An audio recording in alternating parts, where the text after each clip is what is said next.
Hello, everyone. Welcome back to another Nerds Order Music interview. Today we have James from Lycanthro. What's up, man? Hey, how's it going, man? Thanks so much for having me. Hey, great. I'm happy you're here, man. Let's get started. So, Sweet. what got you into music? Ooh, good question. So I think it was probably I got into music really young, like around like 5 or 6. My most like early memory is I remember my dad. Again, I was like 5 or 6 years old, and I was in my room playing like Pokemon or something, and my dad calls me downstairs, and he goes, "Hey, James, I want to show you something." I'm like, "All right." I come down, he puts on the Queen Live at Wembley Stadium DVD. And I was mesmerized by the whole thing. And I watched the whole thing. And I knew then that that's like, I saw Freddie Mercury and Brian May. And I thought, I'm like, I want to be a singer and I want to be a guitar player. So, why not both? So that's kind of how, that was kind of my big introduction into wanting to be a musician, was definitely Queen for sure. Nice. I love it. Queen is so inspirational. Yeah, like I've always said to people that, and this is a bit of a hot take, but I argue Queen is more important than the Beatles. Oh, I agree with you on that, honestly. Yeah, like I've said that to a few people, and they're all like, "How dare you?" I'm like, "No, Queen is probably the most important band of all time. I think." They are. Yeah, Inspirational. It's used in so much stuff. Like, We Are the Champions used almost every sporting event known to man. And it's like a lot of their music can really bring out the best in people. yeah, absolutely. And again, it's just because like the world, I don't know, the world will never have another Freddie Mercury. That's Like so the dude true. was just so legendary and charismatic that I don't think there's going to be anybody who there might be some that come close, but I don't think anybody will ever be another Freddie though. No one can like match what he did. That's never gonna happen. Yeah. Rest in peace, that legend. We miss you, Yes. Freddie. Uh, Yes, even though I wasn't born when you died, I still love you. I'm from '97. I'm like, I wish I was alive during that era. Yeah, same with me. All right. Next question is, when did this project of yours start up? Lycanthro. Okay, so pretty much the story behind how this started is because I had an old band when I was in high school. We were called Death Wish, and we were kind of just we were like a thrash band, honestly. And it's a bunch of high school kids just excited to be in a band and all that stuff. So I remember that band broke up because of course it did, because high school bands always break up. But I remember when I got the band together that would eventually become Lycanthro, we were still called Death Wish for like the first few months. And the way that it came about was I remember I was in college at the time, and I remember I was at a local record store near where I live, because in the area of Ottawa where I live, there's the big bus station here is at a small, like this small kind of strip mall. And I would wait there, and if the bus was going to be to go to college, if the bus was going to be like half an hour, like if I was going to wait a while to get on the bus, I'd go to the record store. And I was flipping through the metal section one day, and I come across this album that was called At the Edge of Damnation, and it was by a British band also called Death Wish. So I bought it, and I thought, damn, I found this at a local record store. We need to change our name. So that's kind of how Lycanthro was born, was the whole fact that I wanted to do like a more melodic-y kind of band, like as I said, like power metal or old school metal, like kind of in the vein of like Priest or Halloween and stuff like that, and incorporate wolves and werewolves because I've always had kind of an affinity for those. Yeah. And yeah, so that's kind of how that name and the band itself came into existence. I love that. I was actually about to ask the question about what inspired the band name, but you kind of already answered. Oh yeah, well, both of those kind of like are kind of, it's the same story. Both of those kind of happen at the same time, so Yeah. All right. My next question is, what is your music writing process? ooh, that's a really good question. I know that some people have like different ways of doing it, like, oh, I start off with the melody or start off with the riff or whatever.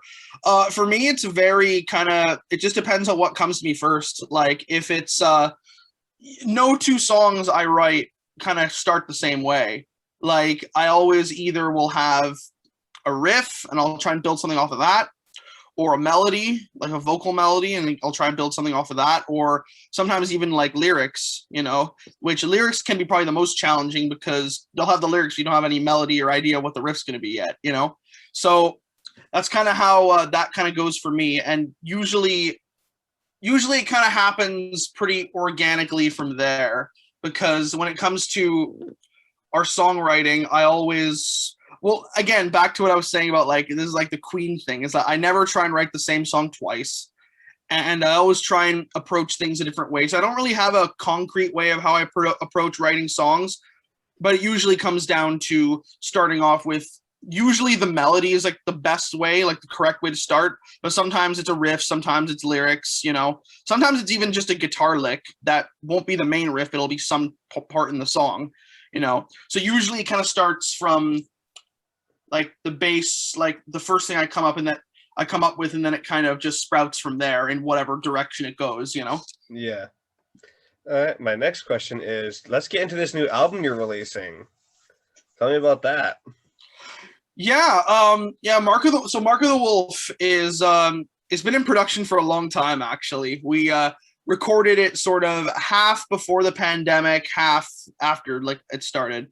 And this album is sort of like a culmination of us as a band when kind of like the early days, because we have a new lineup now and we have new, but I'm the only one, me and our new guitar player Forrest, who kind of contributed a couple of solos to the album. I'm the only one who's from the original lineup who's still in the band from that album. So I thought, okay, well, you know, it's a perfectly good album. It's a really good album. We're very proud of it. So I'm not going to waste it because, you know, some of the members who are on it aren't in the band anymore. But yeah, as I said, it's just a culmination of our sound kind of from when we, not from when we first started, but kind of like our first kind of like go of it. Yeah. Like, because even though now we're leaning more towards like the really kind of heavy power metal side, this album kind of encapsulates how we were back when we first started. Like, we were kind of still just like a melodic kind of thrash metal band. And there's a lot of songs on there that reflect that. And a lot of the songs are just the staples of songs that we would play live all the time, like Crucible and In Metal We Trust and all that. So I'd say that the album is definitely just very much a time a time capsule of that part of the band, and the part of the band that the people who have seen us live and know us have seen before. So it's very familiar to our fans for sure. But I'm really excited let me rephrase that. I'm very curious to see how people will react for our stuff going forward from this release. Yeah. Speaking of time capsule, I listened to the other stuff you guys did back in 2018. I just loved it. The Four Horsemen EP. Yeah. What inspired the artwork for that? I love the artwork. Ooh, yeah. Well, the thing is, even though I'm no artist at all, like, I'm terrible. I'm not horrible at drawing, but I'm not good either. So usually it was the same thing with Mark of the Wolf, is that usually when it comes to the album cover, I will draw something. I have an idea and I'll try and draw it as best I could. And then I'll give it to a real artist and say, here, do this, but make it better. And the guy who did art for Four Horsemen, he's a German guy. His name is Alexander von Wieding. And he's done art for some like legendary underground bands like, who do you do again? Like Clovenhoof and Exhumer and what was the other big band that he did? I don't remember.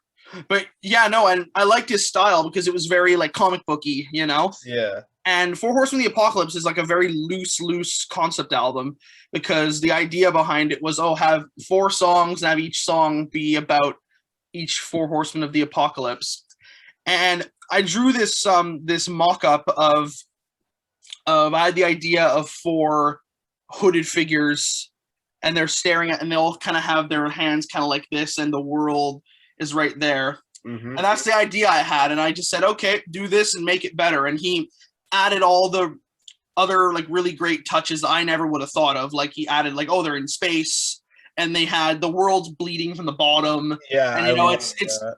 yeah, and it was the same thing with the Mark of the Wolf cover too. Was we had an Italian guy, his name is Vilio Giusto, and he did the same thing. All I had for the art was I said, okay, I want a werewolf and I want his hand to be like here, and I want it to have like the Mark of the Wolf symbol kind of burned into his hand.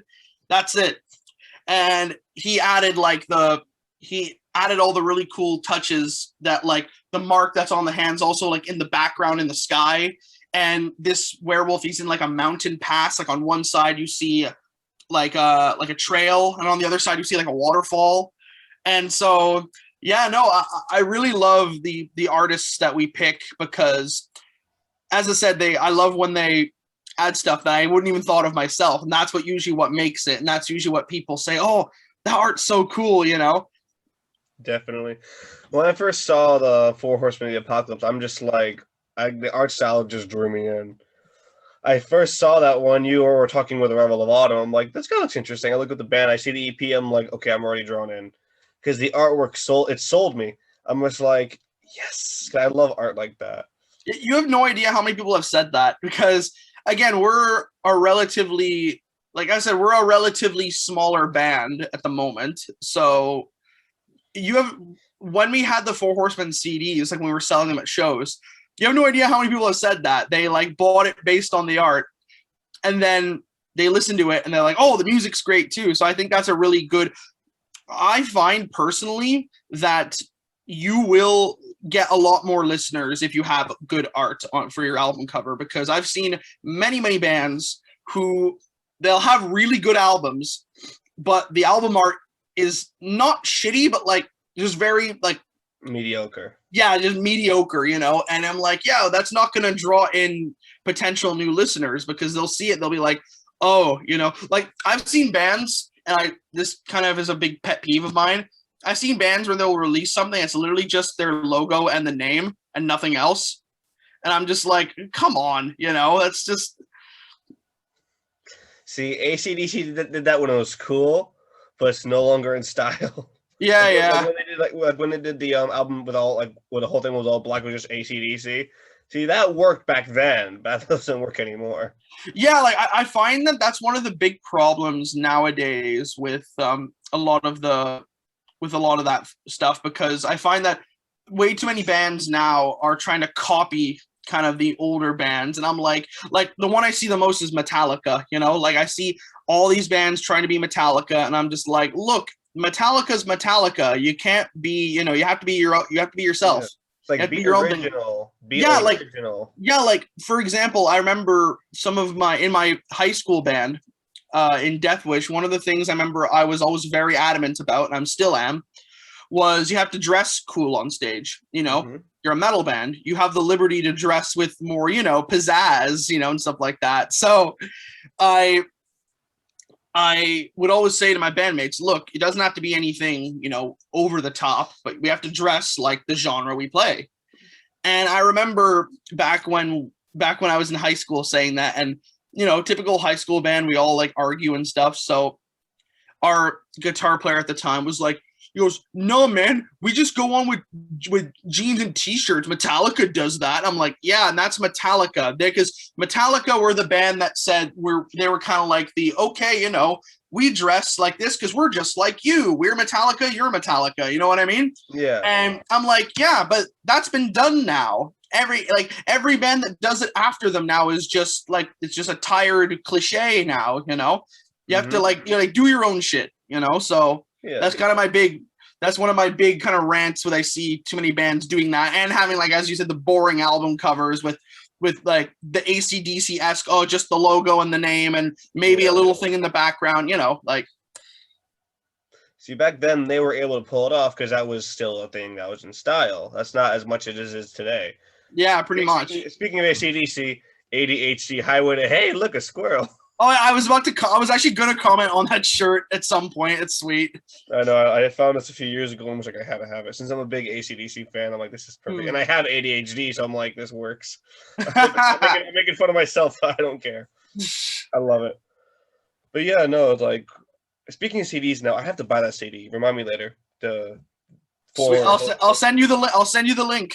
Thank you. I'm gonna get myself a copy because I love Oh, that. sweet. Thanks, man. What I like doing is I like to collect CDs from each group I work with and have them in my collection. Same with vinyls as well. If they have a vinyl, I get the vinyl. Sweet. But yeah, I'm a big music collector. I love it.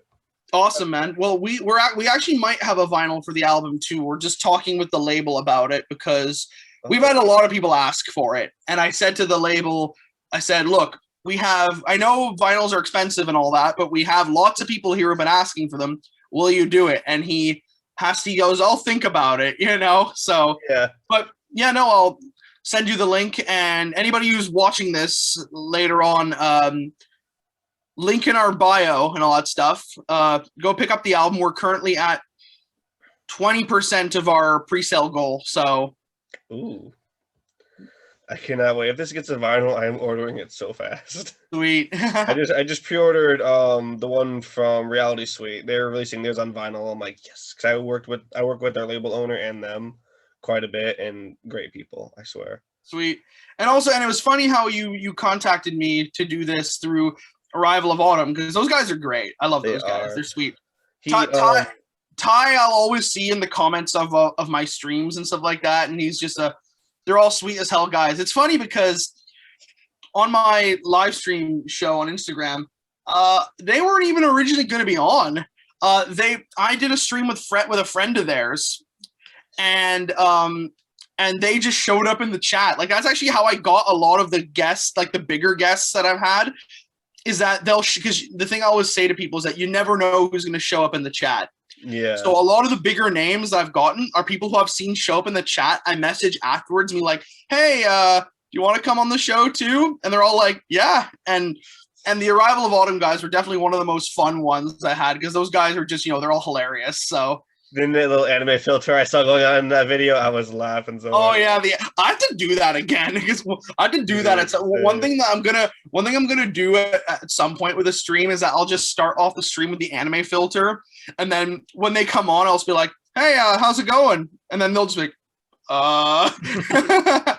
Yeah, dude, I have so much respect for Tyler. He told me to get Zoom, like he taught me the basics and got me started on this. Because he was my very first video interview, and I'm actually working with him again pretty soon when their new album comes out, which I'm super pumped for. But yeah, such a nice guy. I have so much respect for that man. Yeah, they're sweet dudes for sure. They really are. I want to go up to Canada now so bad after the pandemic just to see all of you guys play live. That'd be so fun. Where do you live? I'm actually in the States. I'm in Connecticut. Oh, that's not that far. Yeah, it's not that far at all, honestly. Yeah. A few hours on the road and poof, I'm there. Yeah. I definitely gotta do that. All right, my next question is, who would you love to collaborate with in studio and on stage? That's a really good question, because I literally could name you like 100 people. Go for it. But I'll try and just name like kind of my big ones I'd like to. So my dream person to have on one of our songs is Hansi Kirsch from Blind Guardian. He's one of my favorite lead singers. And he's the person, and he's someone that, like, I kind of make my goals with this kind of stuff like realistic. And he's someone that he's done lots of guest work with other bands before. Hell, he did a song with a band that I know personally. So yeah, probably my number one pick would probably be Hansi from Blind Guardian. He's one of my favorite singers. Another one I'd say is Adrienne Cowan from the band Seven Spires. She's someone, I know her personally, but she's getting a lot of clout, and she's getting really, really like well known and gaining a really great reputation. And she probably has she's one of my favorite singers as well, and she's someone that it would be a dream come true for me to do like a duet with her. So that'd be another one. And the other one I can say that I can think of off the top of my head is Arian Lucassen from Arion. The dude is an absolute musical genius, and I would love to be able to have him do like a guitar solo on one of our songs, or work with him in some capacity, just so I could like learn from him or something like that. So I guess off the top of my head, I think it'd be those three. I could obviously say Rob Halford from Judas Priest or something like that. I love Judas Priest. They're tied for my favorite band. So I could say like the obvious stuff like Rob Halford from Judas Priest, or hold on. I'm just looking at my CD collection because I'm trying to figure out who else I could say. Mine's right behind me. I know the pain. All my stuff Yeah. is like right behind me. That little music shelf area with the speakers. Oh, sweet, man. Yeah. Yeah, and like Toby Sammet from Adhd, Avantasia, stuff like that. I can name so many, but those are like the ones off the top of my head that I can think of. That's all great choices, honestly. Like I love a lot of those bands. Jeez. There's some bands I would love to speak with one of these days too. I'm just praying it happens. Currents. One thing I'll tell you, man, is that from doing those things that I did on Instagram, there's no harm in asking. A lot of these, one thing I actually learned, and this is great since you have your own publication, is that a lot of bigger musicians, unless their name is like Bruce Dickinson or something and they're like really, really big, most won't turn down interviews. Like I haven't announced any of these yet, but I'm being able over the next month on the live stream series. Like this week, I've had a buttload of interviews for like promoting our album, so I've taken a break from them. But starting next week, I'm getting to talk to like some of my heroes on the show. That's honestly, awesome. So it's one of those things where it can be intimidating, but all I say is all you have to do is ask. A lot of times musicians love doing interviews, especially like what we're doing now, like just face to face. So yeah, a lot of times if they have the time, they'll most likely do it. That's from what I've learned doing my show. So like when I first started this, I was actually a big fan of Arrival of Autumn when I was in college. I listened to them quite a bit. And I did 2 previous like text interviews because that's what the other groups wanted to do due to time crunch and stuff like that. So I was like, hey, I would love to work with you guys. I'm a big fan. And he responded to me like that day. And I'm like, wait, oh shit, this is actually happening. And then it just went from there. Then down the line, I worked with a group called Sepsis. And then they told me to post what I do on their Facebook page. And after I did that, I just kept a lot of bands started to come to me. And then the owner of DI Records, who I currently talk with a lot, asked me to work with his bands. He has like 28 bands signed under him, mind you. So I've been busy with those and I just love it. But yeah, ever since that one step, I just been rolling with it. Sweet, man. It's been one hell of a journey. Originally, this was a coping mechanism because I went through a lot of stuff that almost made me off myself. And I'm sorry, man. Yeah, it's all right. Music got me out of that. And I wanted to get back to music so badly, I started this up. Yeah, you told me about that. Yeah, like over the DM, and that's incredible, man. And it's a great one. Like I can totally relate too, because that's sort of like I find that doing this kind of thing, just being social, is the best way to get over it. And especially now with these COVID times, doing those, like you doing the interviews and me doing the live stream show that I do, it was for the same thing. It was pretty much like I went through a huge depressing point in my life, and I kind of got out of it from starting to do those, because then it felt like, you're talking to people at a show again. You know what I mean? Yeah. So like it's great to hear that this has been helping you out a lot, man. And giving back. It's the best form of respect and homage to musicians, because music helped you, so in turn you're helping other musicians by giving them some free press and all that stuff. That's the best that's the absolute best kind of equivalent exchange, I guess. That's my big goal here, is to help bands as much as I can.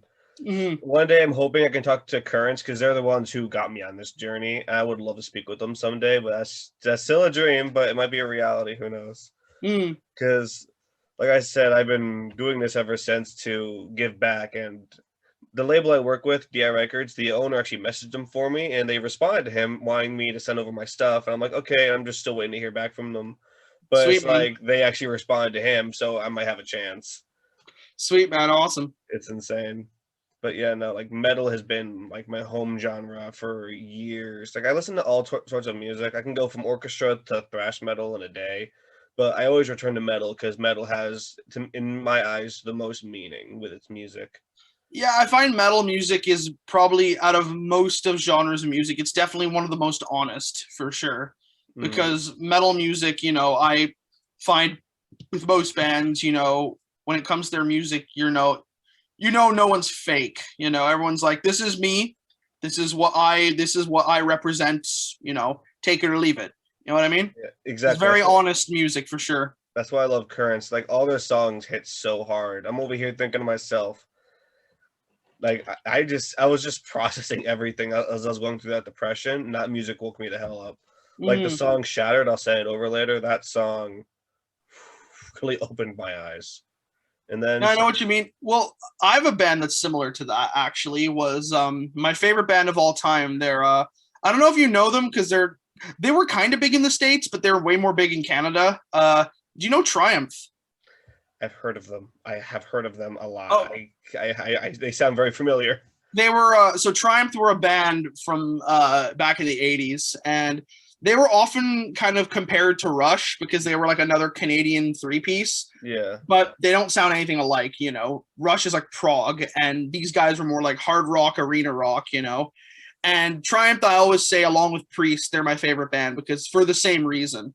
Because when I was in high school, I listened to them religiously because all their songs were very much like uplifting and motivational, and it kind of got me through whatever bullshit I was dealing with, at the time. So, and their music was always very much like, and that's kind of why I gauged more to power metal later on because the lyrics are all the same. It's very uplifting and very, uplifting, motivational. The lyrics can be dark, but it's never but it's always to portray like some sort of, genuine emotion, so that's why with Triumph, it's the same thing. I find is that like their lyrics are very motivational and it helped me out through a lot of stuff too. So I'm glad that that you have like kind of. I think everybody should have like their one band that is they listen to whenever they're in a dark place, and it's so important, man. Exactly. Like, because songs are therapy for a lot of people, the composers and the listeners, and a lot of people don't get that. A lot of people who listen to like a lot of mumble rap do not get that. Like, I had friends who were straight up always into mumble rap, and they're like, "Why do you listen to metal?" I'm like, "Do I have to explain it to you?" I played the song that got me out of hell, and some stuff from Korn, and a bunch of other stuff, and now they're like sore metalheads. It's hilarious, but they're Yeah. like their first exposure to metal, and they're like their jaws dropped and their eyes just widened, and I'm like, "Yeah, now you know why I listen to." Yeah, man. They also know I do this, and they actually today they asked me, "Who's your guest today? Who's your guest today?" Like they're always asking me who I'm working with, because now they just love it, and I always recommend the music of the groups I work with to them, and they always enjoy the hell out of it. It's so much fun. Sweet, man. Yeah, like the day I told them I do this, they're like, "What the hell is metal?" I'm like, "Are you fucking for real?" Because like they've always been obsessed with rap and mumble rap, and I'm like, you know what? Let me show you some real music, and then come back to me on that.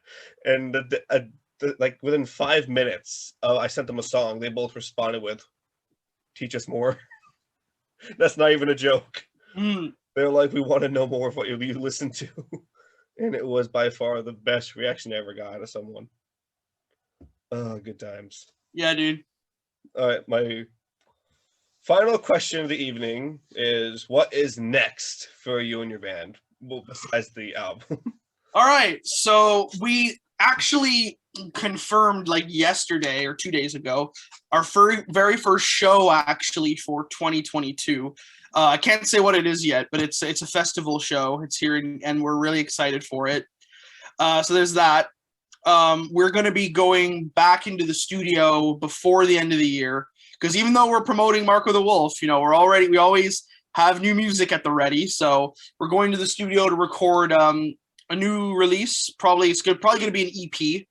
We're going to go and we've been working on the pre-production for it from home for the past few months, and we're about almost halfway done it.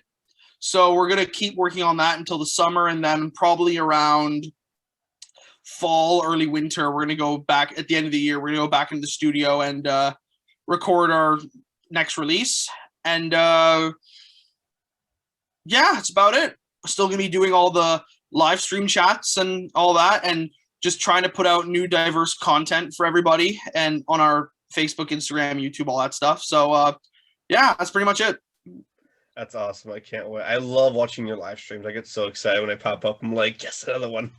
Thanks, man. It's so much fun, like hearing like musicians talk about stuff like that. It's just so enjoyable to me. Yeah, and the thing I find that it's for me, it's the most enjoyable thing about it is that I don't really treat them like it's a typical interview. I kind of treat it as like I always tell people it's like a talk show. Like it's like I'm the metal Conan O'Brien or something like Yeah. that. And it's because the way I always approach it is I always kind of ask all these people who I get them. I always kind of ask them stuff like kind of the stuff that like I'd like to be asked, and I always ask them sort of like the really kind of deep kind of cut questions and sort of in conversations. Like I'll always talk to them about like I remember, as I said, I had Adrian from Seven Spires on, and I always asked her about like how do you develop this vocal technique? And then whenever I ask one of these people, they're like, I never get asked that. What the hell, you know?